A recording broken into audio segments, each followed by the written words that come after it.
Welcome to the podcast, Justin. How are you? I'm doing pretty fantastic. How about yourself? Good, very good. I try to have my wife get Liquid Death, but That's what I heard. yeah. I want a sponsorship, but Bubbler is what we got. Bubbler overtook. Nobody wants Bubbler, man. Bubbler overtook the Liquid Death. Yeah, exactly.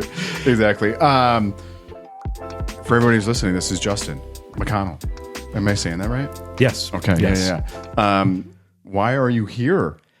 I'm here because I help you with your bookkeeping. Yeah, thank God. No, I think this is beneficial for like a lot of people, and like for example, like how much of a mess was mine when you took over? Yeah, I mean, you were doing it on Excel spreadsheets versus like a nice program called QuickBooks that does it all for you. Yeah. So that was interesting. So we definitely got that switched over as soon as possible. But yeah, I mean, now it's running more smoothly than it was before. Yeah. So I'm excited about that. I don't know if you are excited Oh about man, that. I'm really excited because I don't have to worry about that crap anymore. That's Yeah. it's like it takes up so much time just to plug in everything, and then like I mean, when could be doing other stuff. how long do you said it was like 6 hours or something like that, didn't you? Mm-hmm. Yeah. Like a month. Yeah. So yeah. The reason why I wanted you on and talk about it because it's actually helped my business out a lot, and I know it could help out a lot of other people's businesses. Definitely. Like for example, like what do you think is like the number one reason why they should be tracking it the way that you're tracking it for me right now? Like, why is that beneficial? I mean, everybody, like you need to know where your money is going and stuff, but there's more to it than just that, I feel like. Yeah. So it's definitely important to track your expenses and not only that, your revenue too. Like if you got multiple streams of revenue coming in, it's definitely important to track that. But really, I mean, in hindsight, it's to really help out the tax accountant at the end of the year. I can't imagine what your accountant went through when he was doing your taxes. But I think he hated me. I'm probably, serious, man. I think probably he hated me. he definitely held his tongue. I'm sure with that. But not only that, but it really helps out to understand where you are at for the year and where you are at year end. Mm-hmm. So if you want to do something that is beneficial for your business, you understand kind of where you're at that point in time to know if you can afford something. Like if you want to bring on a new service, or if you want to bring on a new expense, or even like a new employee. You can understand like if you can afford that. And you know what? You're actually helping me plan for that. Remember we had that conversation? Like I hire somebody to help like almost like an assistant. And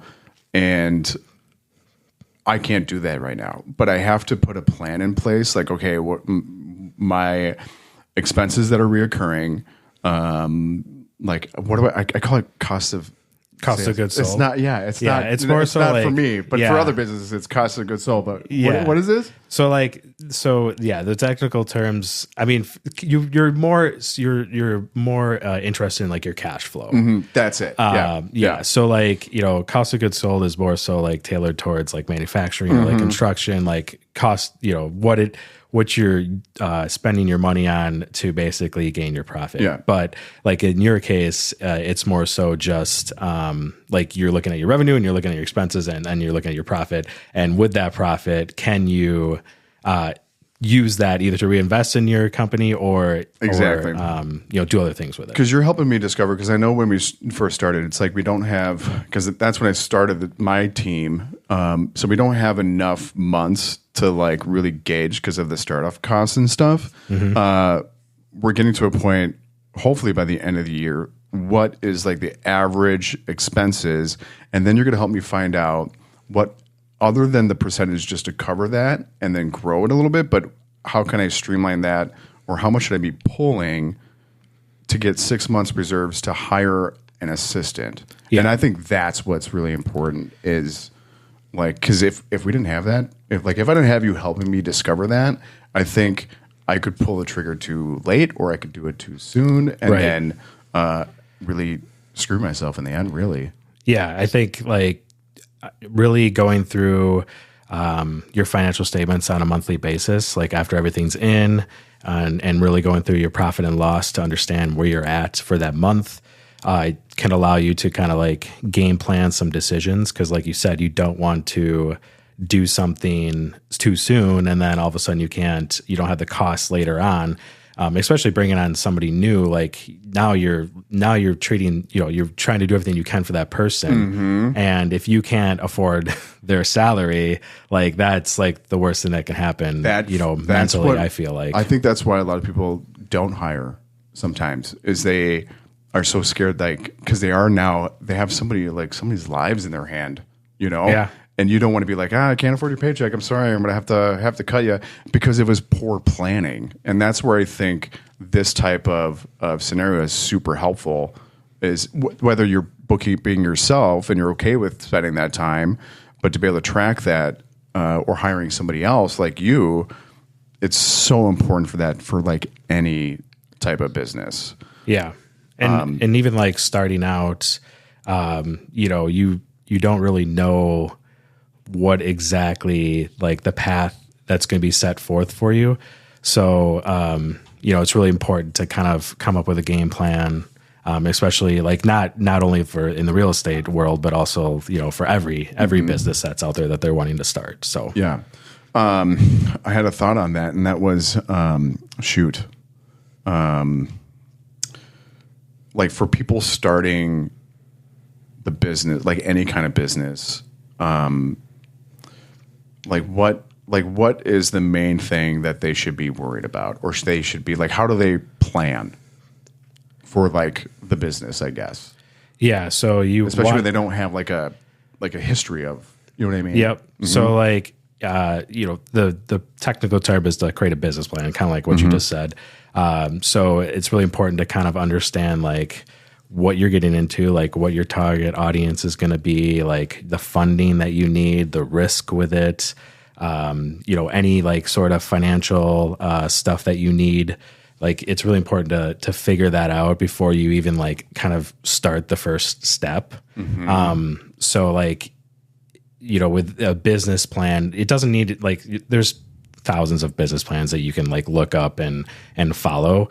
I think like if you're trying to receive like funding for your business, like trying to take out a business loan, I think you have to do more so like a formal business plan to present to the bank to make sure like the risk, they're not taking on much of risk. But if you're just, someone like me or someone who's like self-funding, you just really kind of have to do the research to understand like what the cash flow is going to look like, what the risk is going to look like. Do I need extra funding? Do I need to like talk to someone because I don't have the funding that I need to do what I want to do? Like what is, who am I going to sell to? Like what are my services even? I mean, you could just say like, I want to be in real estate, but like, what does that mean? Yeah. So like understanding that, maybe talking to people, I think people kind of fall into the trap of just kind of starting and kind of like fumbling through like, yeah, you can do that to a certain extent. Like you obviously don't want to stay stationary forever, but I think just understanding like what is the path forward is really important. Yeah. Cause it sounds like you always hear from like everybody like, oh, just like you'll learn on your way. That's how I grew my business and stuff. And it's like, well, like, yeah, like, yes, at the same time, like you have to be smart about the steps that you take, and failing is part of the process, and you learn from that. But it's not just like, I'm going to do this. I'm going to do a laundromat. And then, and then you just like buy a bunch, and then you're in massive debt, and you had no plan. And then no business is coming in. You're like, what the heck?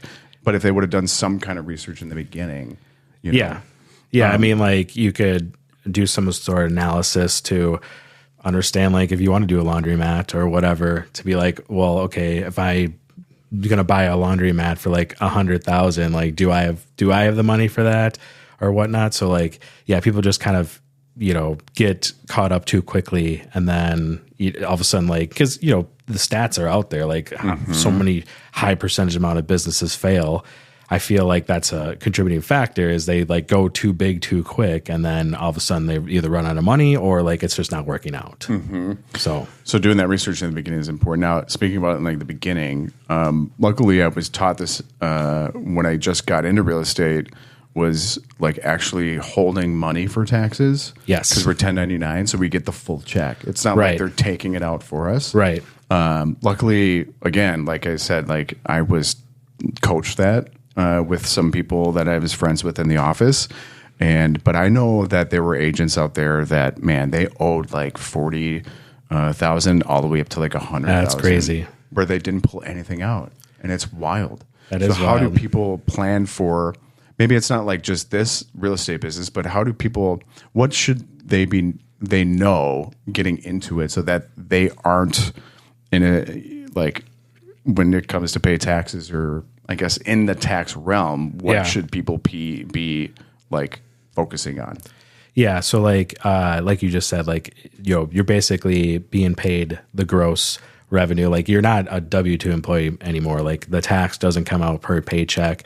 So now you have to worry about that on your own, and you still have to pay self-employment tax no matter if you're, on your own or if you're with a W-2 employee. So that's 15.3% right there. So that's Social Security and Medicare. That's something that always needs to go to the government. So, that's that in itself. Plus, you got to worry about other taxes and other things throughout the year to also account for. So it's not just a self-employment tax. So, like, there isn't like a bracket or like a thing out there that could tell you like, okay, like if I make this amount of money, then need to set this amount aside. Usually the rule of thumb is like 30 to 35%. And I think if I heard correctly, you do 30%. Mm-hmm. Yep. So pull out 30%. So like every time you get a bill, like or money coming in, you need to set aside at least 30% of whatever money that comes in, set aside for taxes. Now, you could also, like, I guess, a opinion or like an addition of mine that I would say is like throw that into a high yield savings account. So then that way, you get a little bit of interest over that because you're going to put that in throughout the whole entire year. So you get a little bit of interest off of that, which is kind of nice. And then when you do your tax return and, you get your tax bill, you can put, I guess, pay that with the savings account that you have set aside.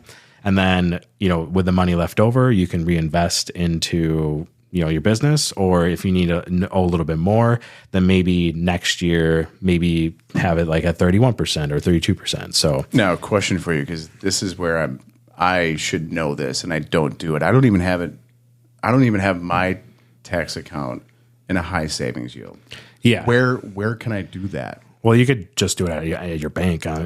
Any bank, I think these days has an option to do a high yield savings account. So it'd be like at 4 to 5% interest, and then your money that you would set aside would just go into that account, and then it'll just grow over time, and then you get interest off of that. So 4 to 5% is a pretty good high yield. Yeah, I mean, I haven't really seen too many accounts like over 5%. Okay, because I think mine's at like 0.5% or something. Yeah, no, you want to definitely get a high yield. Do you have to have a certain amount of money in there typically for that to qualify? So like sometimes no, sometimes yes. So it would just really depend. So why on the would bank. banks not want to put you in there right away?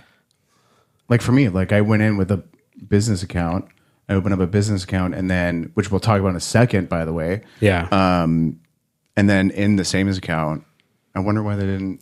I mean, it's probably not something that they think of. They just kind of, it's like a tax. I mean, it's just like for me, it just makes sense. Like, for my business, with my bookkeeping business, any money that I bring in, I set aside 30%. I just put it into a high yield savings account, and it just, right now it's pennies, but like if you have enough money in there, then it could be dollars or hundreds of dollars. So really just depends. Now, what I wanted to get to was because my biggest mistake, I guess, why, and maybe most people know about this, but I was dumb enough to do it. I had my personal account almost as my business account, even though I have an LLC and an S corp. Why was that dumb? So that is just really not a good way of going with that. So mixing them together, it just really creates problems for trying to understand. Well, it's just trying to understand what your expenses were for the year. Like for us, for example, like I put together all of your bank statements and I sent you like a really long list of like, hey, like what was personal, what was not, because I'm not going to know. So I'm just like, hey, can you help me out here? Like, I don't know what's personal that I can include, what are just or not include, and what is business expenses that I can include. And we're still working through that, but I mean, sometimes you don't even remember if it's like, especially if you're not like up to date on your bookkeeping, like month to month. Like if you wait like 3 or 4 months, you might not even know that, going to this coffee shop or something like that was a personal expense or whatever. Or so business. So I mean, that is really important to not. I mean, a lot of people do that. So.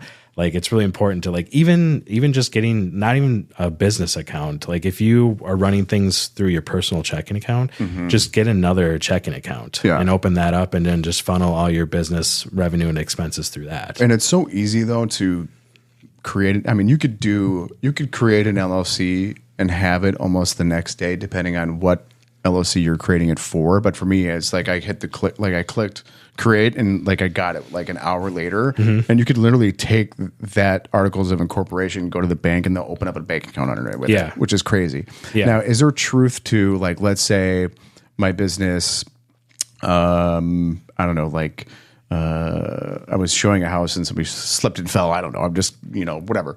And they decided to go after me legally, but because I was using my personal account, and that opens up the door for them to be able to go after that because my business was also under that. Is there truth to that? There's truth to that, yeah. Okay. So like you'd have to kind of fight that liability that, with having the personal and business expenses together. I would say like talk to a lawyer for sure. Like, but I think that there is some truth to that you could be potentially more liable because you run everything through one account. Yeah. So we were also talking about this before, was like the finance bros on the TikTokies. Yeah.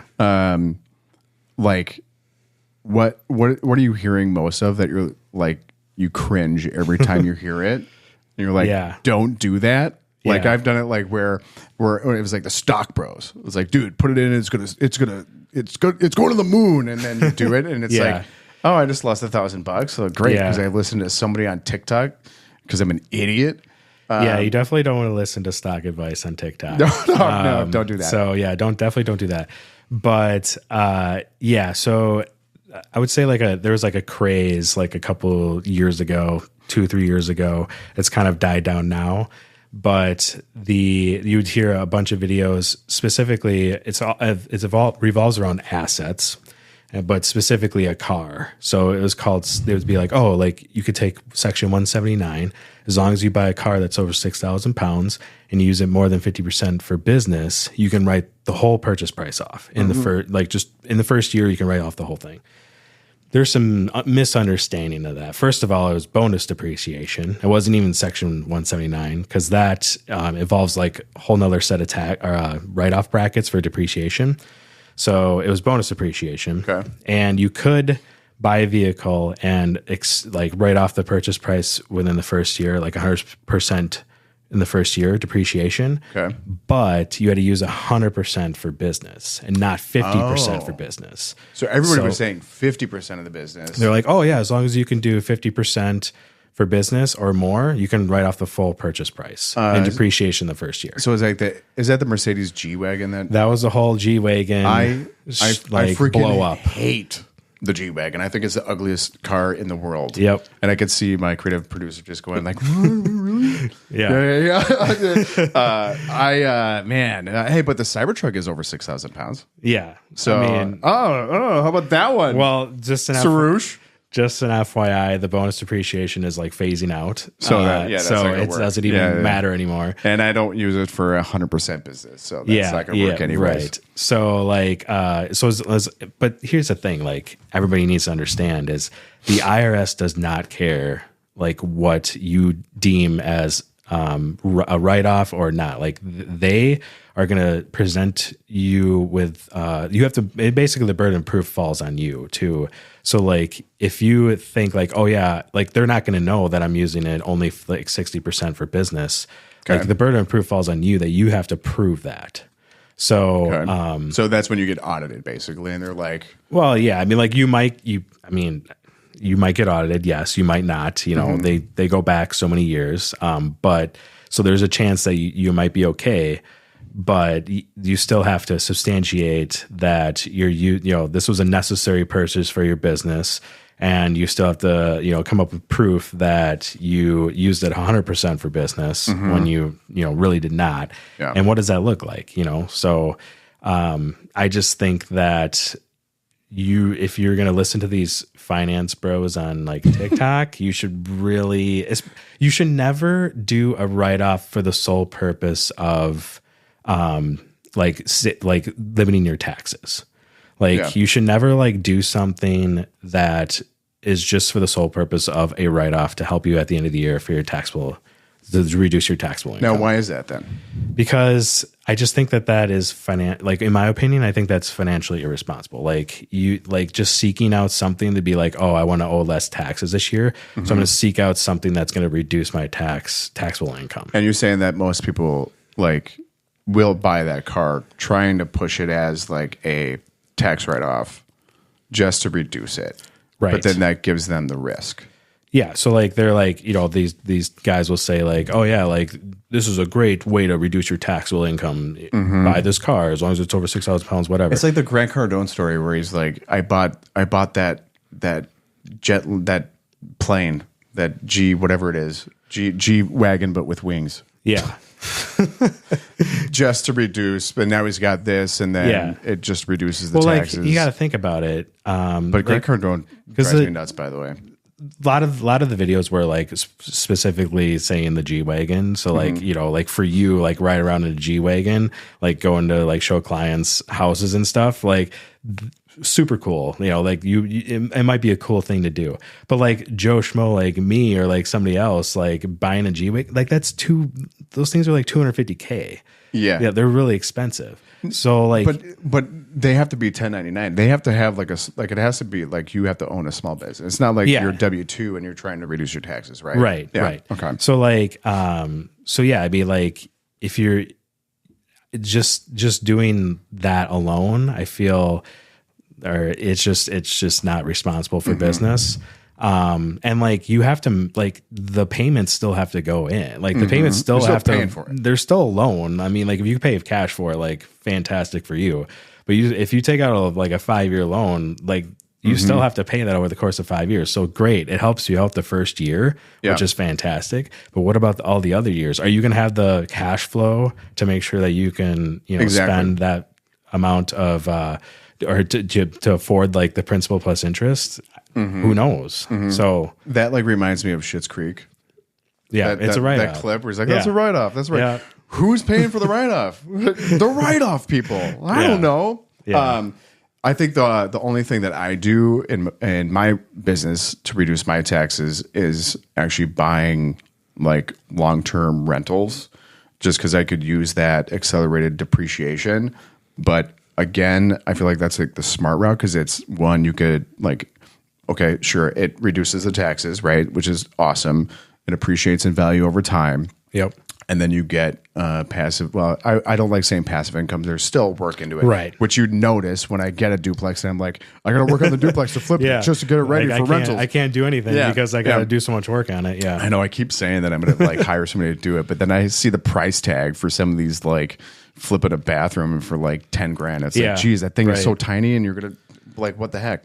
But then you get passive income. Would you, well, maybe I'm dumb, but like when I tell you I did that, do you think that would be a smart way to like reduce taxes? Yes. And then what is another dumb thing that you've seen people try to do instead of like a G-Wagon to reduce taxes? You know, that was the kind of the bigger scare, in my opinion, of like, 20, the 2000 or 2020 and 2022, or like around that time. It's really just like, I mean, if you follow some of the like the CPA guys on TikTok, like they got all the tax like videos of like basically dismantling of what people have been saying. You know, I don't know the specifics, but some people are saying like, oh, if you like create a trust, you can like funnel your business through the trust and like save money on taxes that way.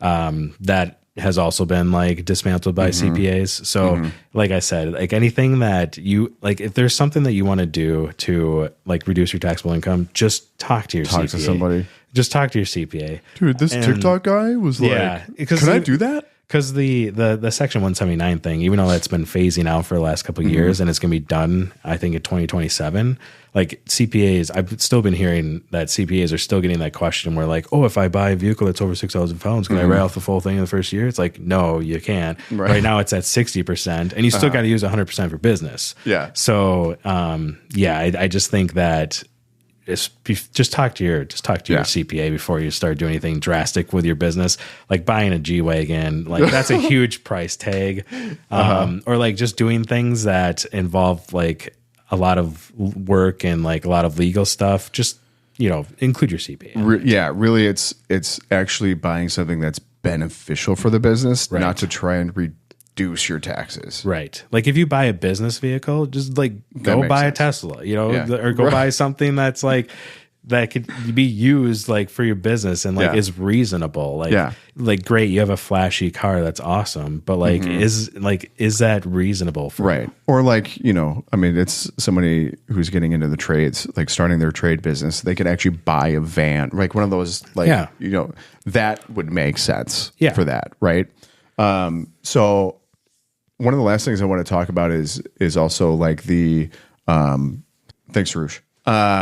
So the reason why we have that, like there's like people watching, there's gonna be like a cut because actually like cameras, if it's not like a video camera, they stopped it at 30 minutes. Like it's just a 30-minute cutoff because of funny because it's because of tax purposes. So really? Like if it's not like, video cameras, like actual film video cameras, there is a higher import tax for film video cameras, but people can buy like a regular like camera that's much cheaper. Instead of like $10,000 for a film video, you could use like another for like $2,000.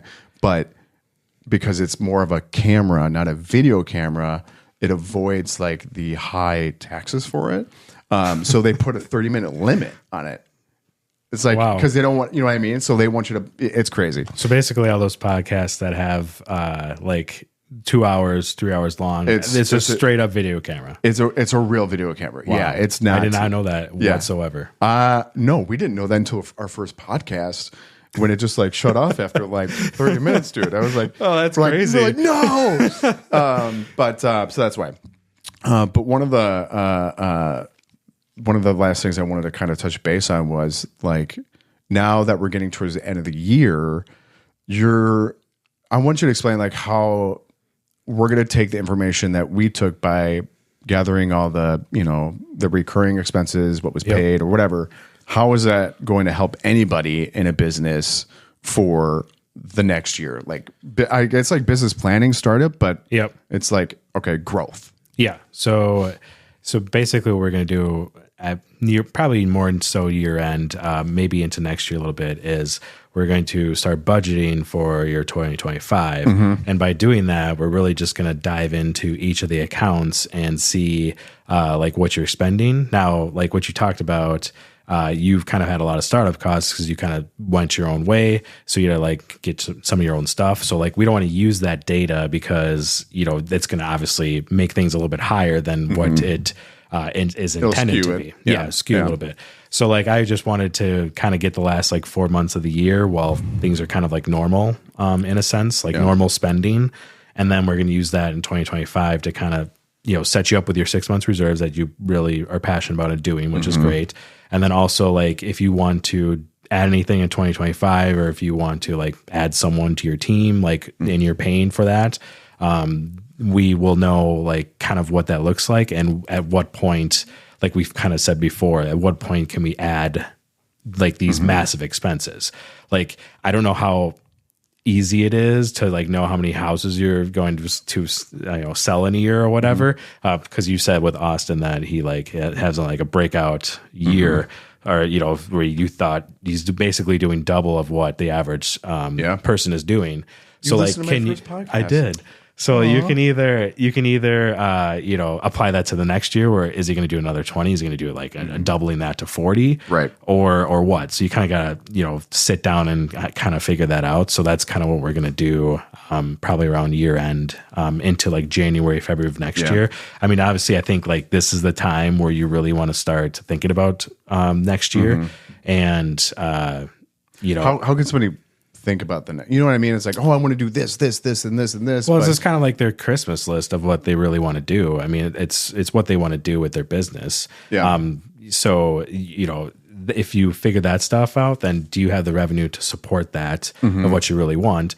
And then if you dive a little bit deeper and kind of get a little more into the weeds, like maybe you got to axe a few things that you can't really bring on in 2025 because you might not have the revenue to support it. Yeah, this is why we don't like you guys, because you want us to axe all the fun things. Yeah, exactly. I mean, it's like, like the first round is kind of more so like, what is everything that I want to do in 2025? Like, do I want to add like a person? Do I want to add like a production team? Do I want to, like even like for other small businesses, like, what do you want to do? Like everything that you want to do in 1 year, write it down. And then the next thing is like, okay, like revenue wise, can it support all the expenses that I want to bring on in 2025? And if it doesn't, then okay, maybe I got to take out a few things. And then if it does, then you can keep it in, but that's kind of a choice that you got to make.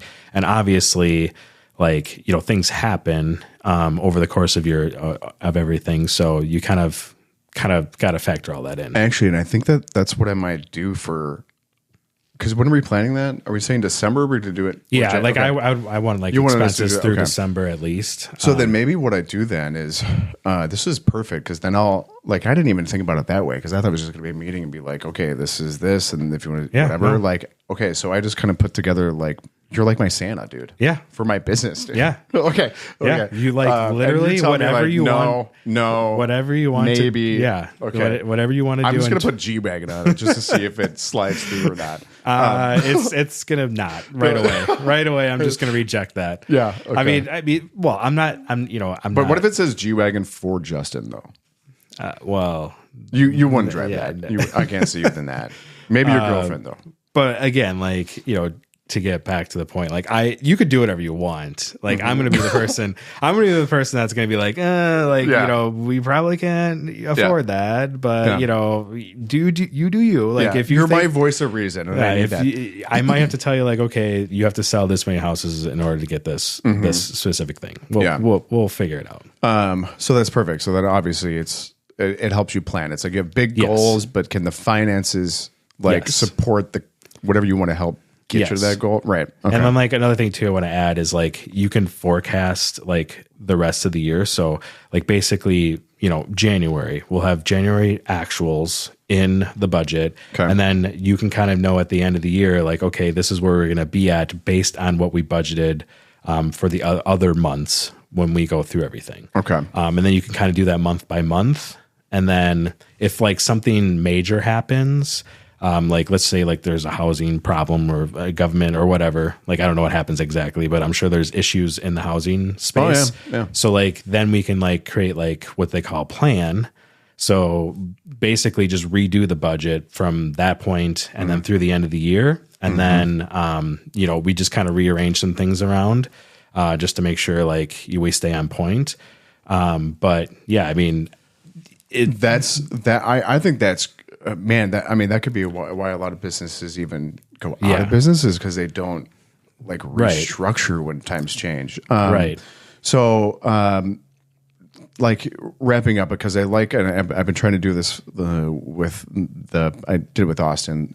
For anybody listening, what is like the one thing that they could start to implement like today that could really help them out, even if it's something small or big, whatever, that could really help them out for their future of like their business?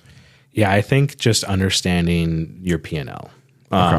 Like if you can run things through an Excel spreadsheet. Like, some people, like, they're really small, like maybe they don't need to do like QuickBooks and everything to kind of do everything for them. If they want to run everything themselves, like on their own thing, some people are really good at that. That's totally fine. But just really understanding like your expenses and like your revenue, and kind of like how that incorporates to what you're doing. Like if you have $20,000 in profit for that month, like what does that mean to you? Does that mean like, oh, I'm going to go like, this is a record month, like I'm going to go like spend a trip with my family, whatever? Or does that mean I'm going to reinvest my money into something else in the business that the business needs?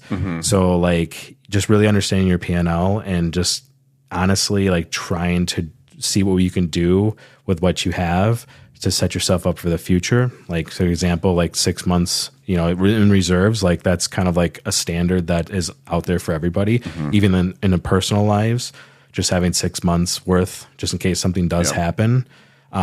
So yeah, I think just really diving into your P&L, because like some people, they just spit out a P&L and they move on to the next month. They don't even look at it. Where like you're very like intertwined into that, because you want to make sure that you're setting yourself up for success in the future. I was in the red once in my life, and it sucked so bad. I told myself I'm never going to do that again. Yeah. Man, I appreciate you like coming on, man. Yeah, this has been fun. You like made financing sexy, dude.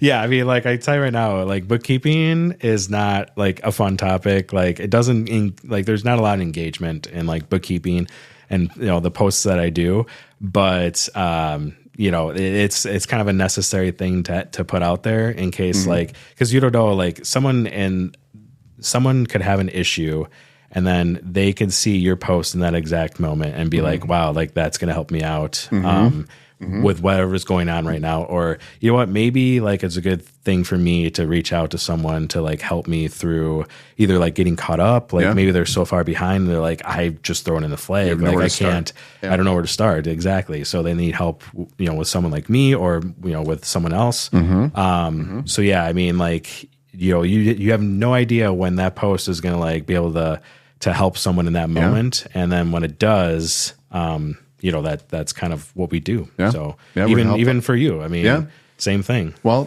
exactly. Like, people looking to do real estate, or like the first one with Austin, it was, the theme was like, it's going to take years for me to become successful. And that we kind of break that myth. And for this one, it's like, if you're going to run any business like a business, you've got to know, like you got to focus on your revenue and your cash flow. I did it. Yes. I didn't say cost of goods sold. Yep. That will help in the future, planning for the worst and planning for the best. So I felt it was important for people to see that. So yeah, definitely. I appreciate you taking your time and doing that, man. Absolutely. Coming all the way out to Delafield. Yeah. Thanks, man. A little bit of short drive, but it's fine. Good. All right, man. Thank you very much. I appreciate it, dude. Yep. Thank you. That's it, dude. Oh, wait. Should have shout out the Closing Time podcast. Oh, okay. Well, yeah. Keep it rolling. Okay. All right. Well, all right. See, I'm so new to this that my creative director who I hired actually has to remind me of these things. Just like bookkeeping has to do things for me because I would be a hot mess. Closing Time. Justin McConnell helping out with financing and bookkeeping and why it helps your business grow. Thanks, guys.